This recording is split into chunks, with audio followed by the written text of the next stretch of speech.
नमस्ते विद्यार्थियों। हम लोग निबंध पढ़ रहे हैं तुलसी साहित्य के सामंत विरोधी मूल्य।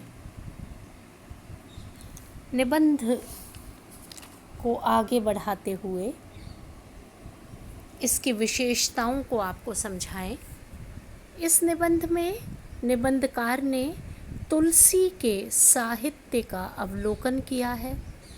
उनके काव्य के विविध दृष्टांतों को प्रस्तुत करते हुए यह बताने का प्रयास किया है कि तुलसी का साहित्य किस प्रकार मानवीय जीवन से जुड़ा हुआ है। लेखक इस पूरे निबंध में यह बताने का प्रयास करते हैं कि तुलसी का साहित्य, चाहे वह रामचरितमानस हो, कवितावली हो, दोहावली हो, विनय पत्रिका हो या फिर अन्य कोई ग्रंथ, उन्होंने राम के माध्यम से एक ऐसे महापुरुष, मर्यादा पुरुषोत्तम, मानवीय गुणों से युक्त पुरुष के चरित्र को आधार बनाया है जो हमारे भारतीय समाज में महत्वपूर्ण बन जाता है। तुलसी कहते हैं कि उनके राम अपने गुणों के कारण, मानवीय गुणों के कारण असाधारण है। यद्यपि उन्होंने राजवंश में जन्म लिया है, राज परिवार में वे जन्मे हैं, लेकिन वे अपने जीवन का ज़्यादा समय मनुष्यों के साथ गुजारते हैं और मनुष्यों के समान ही उनके जीवन में भी संघर्ष है। रामचरितमानस का एक दृष्टांत प्रस्तुत करते हुए तुलसीदास जी यह बताना चाहते हैं कि रामचरितमानस में जब पार्वती जी का विवाह होने वाला होता है और वे अपनी माँ से विदा लेती हैं, तो उनकी माँ उन्हें सीख देती है और यह समझाती हैं कि वे अपने पति की भक्ति करें, वे कार्य करें जो उनके लिए उचित है। पंक्तियों में वे समझाते हुए कहती हैं, जननी उमा बोल तब लीन्हो, ले उछंग सुंदर सुख सीख दीनी, करहूँ सदा शंकर पद पूजा, नारी धर्म पति देव न दूजा, वचन कहत भरी लोचन बारी, बहुरी लाई उर्लीन कुमारी, कृत विधि सजी नारी जग माही, पराधीन सपनेऊ सुख नाही, भय अति प्रेम विकल महतारी, धीरज कीनहु कुसमय विचारी। पार्वती जी की माँ उन्हें सीख देते हुए और कहती हैं कि हे बेटी, तुम अपने पिता का घर छोड़ करके अपने पति के घर जा रही हो, इसलिए वहाँ जा कर के हमेशा अपने पति के चरणों की सेवा करना। नारी का जो धर्म है वह पति के अतिरिक्त और कोई दूसरा नहीं है।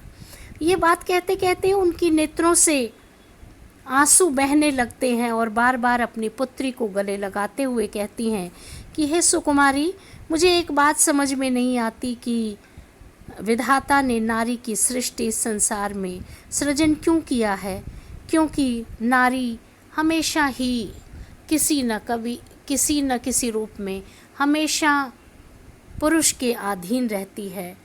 अपने पिता के गृह में वह पिता के अधीन रहती है, जब पति के घर जाती है तो वह पति के अधीन रहती है, और उसके बाद जब पुत्र बड़ा हो जाता है तो वह अपने पुत्र की आज्ञा मानती है, पुत्र के साथ रहती है। इसलिए नारी को तो सपने में भी सुख नहीं है। ये बातें कह कर के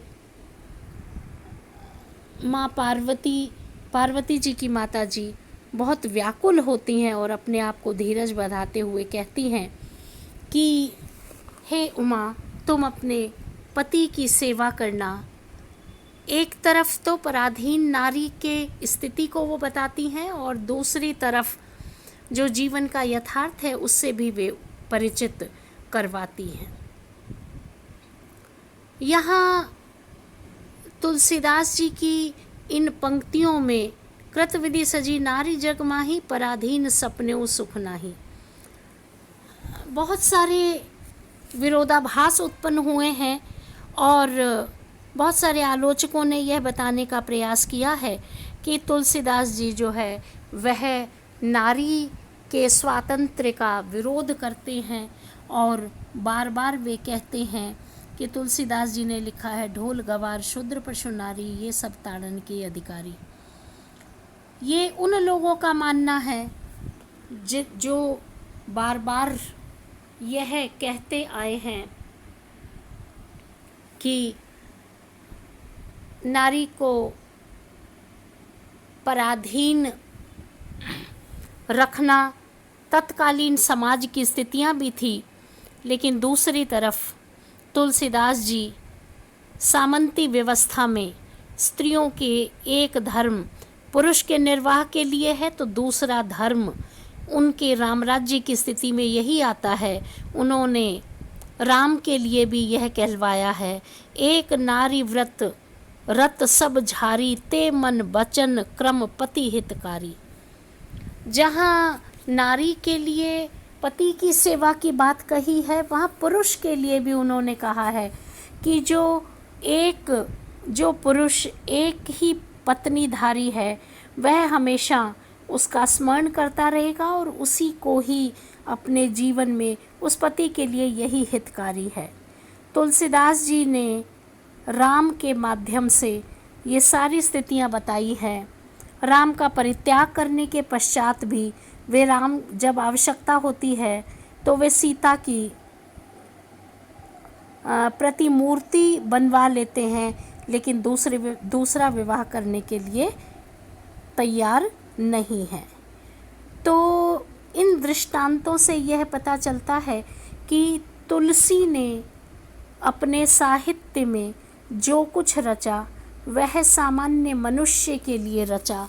वह यद्यपि उसमें मर्यादा पुरुषोत्तम राम का जीवन चरित्र है, लेकिन वे राम के माध्यम से उस सारी सामाजिक व्यवस्था और आदर्श की स्थिति का निर्वाह करते हैं जो राम के लिए भी महत्वपूर्ण है और तत्कालीन समाज के लिए भी महत्वपूर्ण है।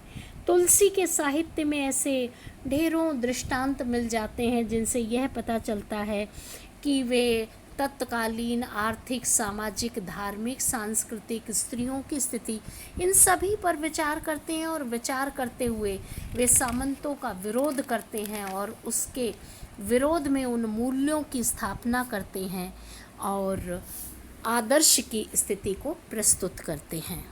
आज इतना ही विद्यार्थियों, धन्यवाद।